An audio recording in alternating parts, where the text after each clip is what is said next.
Wow. Well, it's an excellent question. I mean, I do think that queer cinema is about our stories, community stories, queer-themed stories. Obviously, if there are gay or lesbian directors behind them, that's great. But I do think it's about telling those stories that aren't otherwise told.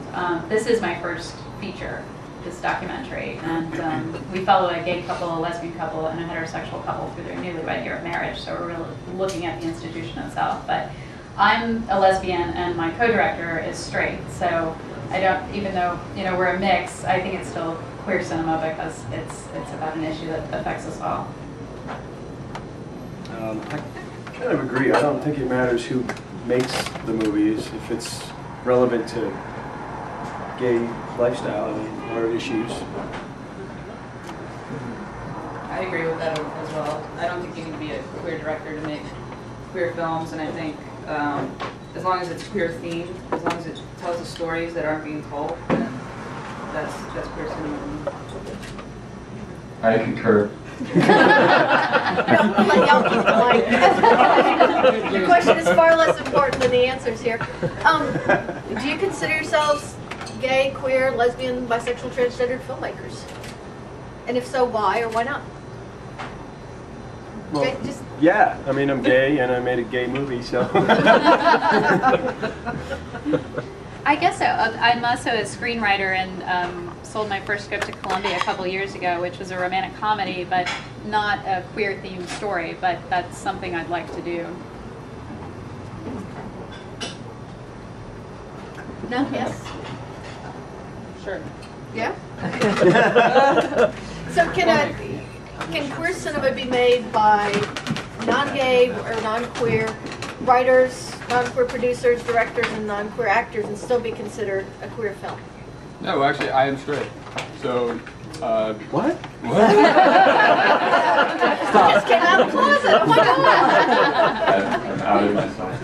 but no, yeah, Richard and I have been working together for a long time, and I was really happy to be part of this project and really invested in it, and it feels really important. So, all of these, I don't need, can y'all hear? They can't in the back. They can't, so Oh, okay, if sorry. y'all can, at least we'll do the answers on the mic, how about that? that'd be great. Okay. So why did you choose the particular topics that you did, and is it different if you've worked on non-gay topics, so to speak, in your films? Was that a different experience than working on a gay topic? What has been your experience around that? My last movie, 200 American, did the festival circuit, got worldwide distribution, and I don't think I was ready, I was prepared for the connection it had to audiences. And people would line up and shake my hand and say, thank you for a happy ending.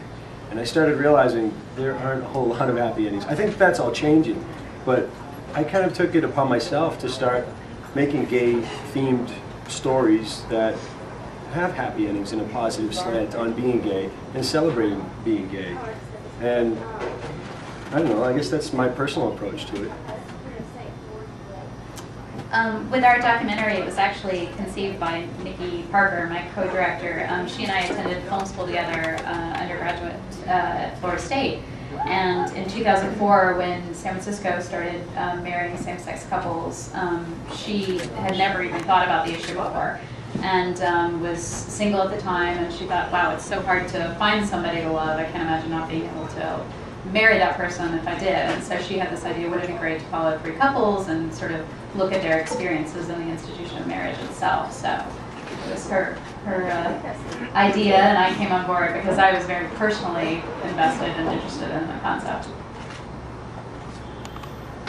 This is my first gay film that I've done. I've done a lot of films, and I feel like if anything's different from it, it's more important to me personally, and I feel like I've actually had something to say with this film, whereas other films, I've just kind of made them and didn't realize what I was trying to say, and I feel like with this film, I actually got to say something that I meant to say.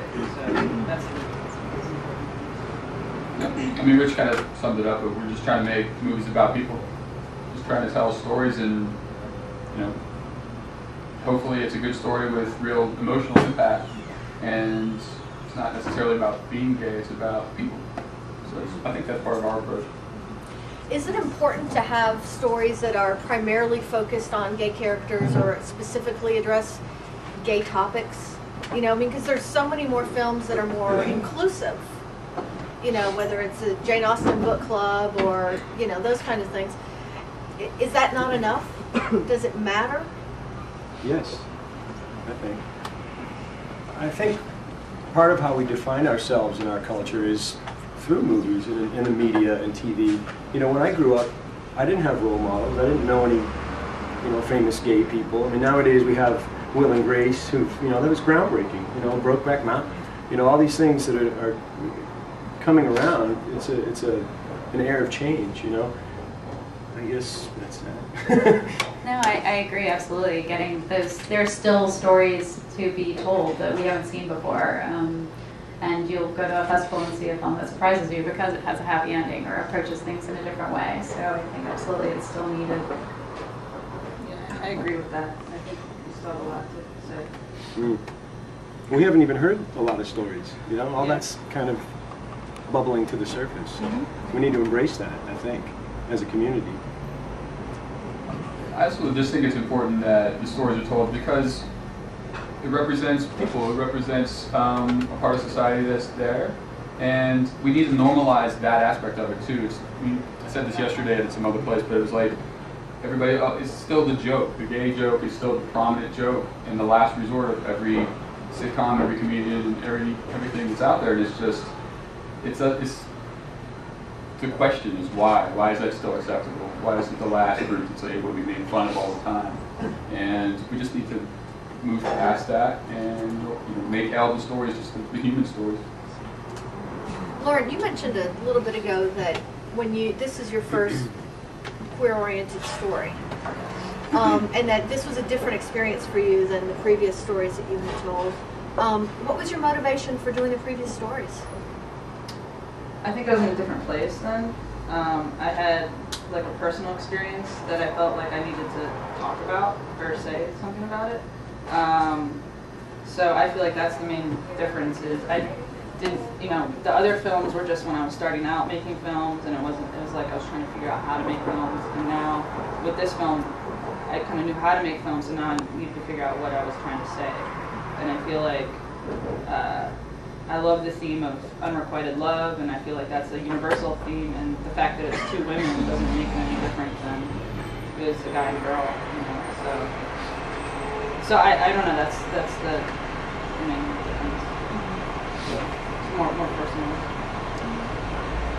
Doing these type of films that you've just recently done, or films that are gay-oriented that you may have done in the past, are you afraid, you know, being at a gay film festival, are you concerned that you might get pigeonholed as a gay filmmaker and people will only expect or support you in doing gay cinema? Personally, I don't care. I mean, I never wanted to be a gay director, but I feel I have a voice, and it's kind of exciting. You know, if I can contribute in any way, then it's my responsibility, I guess, kind of.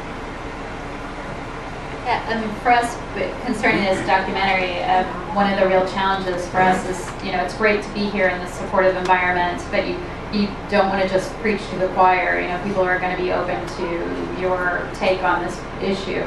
So we're looking for ways to reach out to that theoretical third. You know, there are a third of people who are adamantly against same-sex marriage and won't hear anything about the issue, a third that are pretty open to it, and the third who are not really sure how they feel about it and find, you know, okay, saloons are fine, but I don't, you know, agree with the word marriage. So how do we tap into that audience and open their hearts and minds? That's a challenge for us.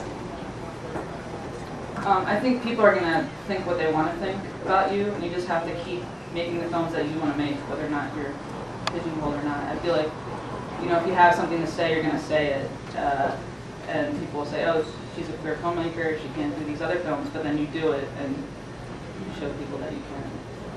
People are going to say what they want.